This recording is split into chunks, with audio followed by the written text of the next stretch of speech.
feitos proclamais, a nossa mente iluminai, os corações enchei de amor, nossa fraqueza encorajai, qual força eterna e gloriosa.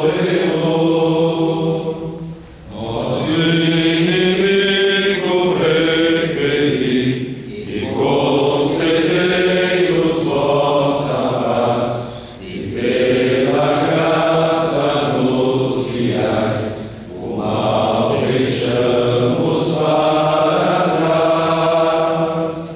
Ao Pai, ao Filho Salvador, por vós possamos conhecer e procedereis no seu amor, fazei-nos sempre felices.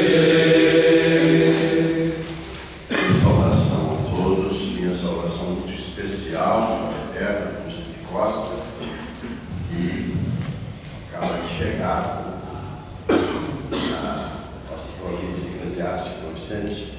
Seja bem-vindo. Eu peço que o senhor venha até a mesa com o Dom Zé Moreira, que é esse fragante nosso também. Quero saudar os padres aqui presentes, das dioceses, os cistercienses, religiosos também. É uma alegria muito grande o dia de hoje para todos nós.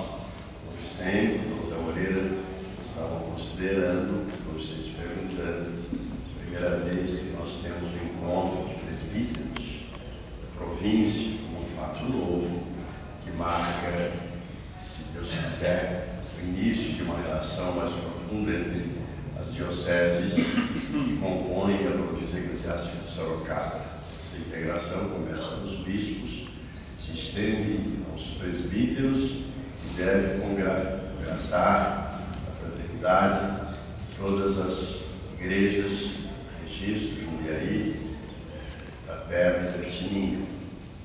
Nós, como já também dizia, que já há um trabalho comum em algumas pastorais, e ao dizer isso, ele com certeza insinuava que a gente pode caminhar mais ainda numa mais profunda integração. E esse encontro nosso, presbíteros, é muito importante nesse sentido. Então vamos fazer nesse momento um momento de oração sincera para que o Senhor nos abençoe, possa nos dar a graça de dar continuidade a esse estreitamento de laços dos presbíteros da província de Sorocaba. Em nome do Pai, do Filho e do Espírito Santo. Amém. Que a graça de nosso Senhor Jesus Cristo, o amor infinito do Pai,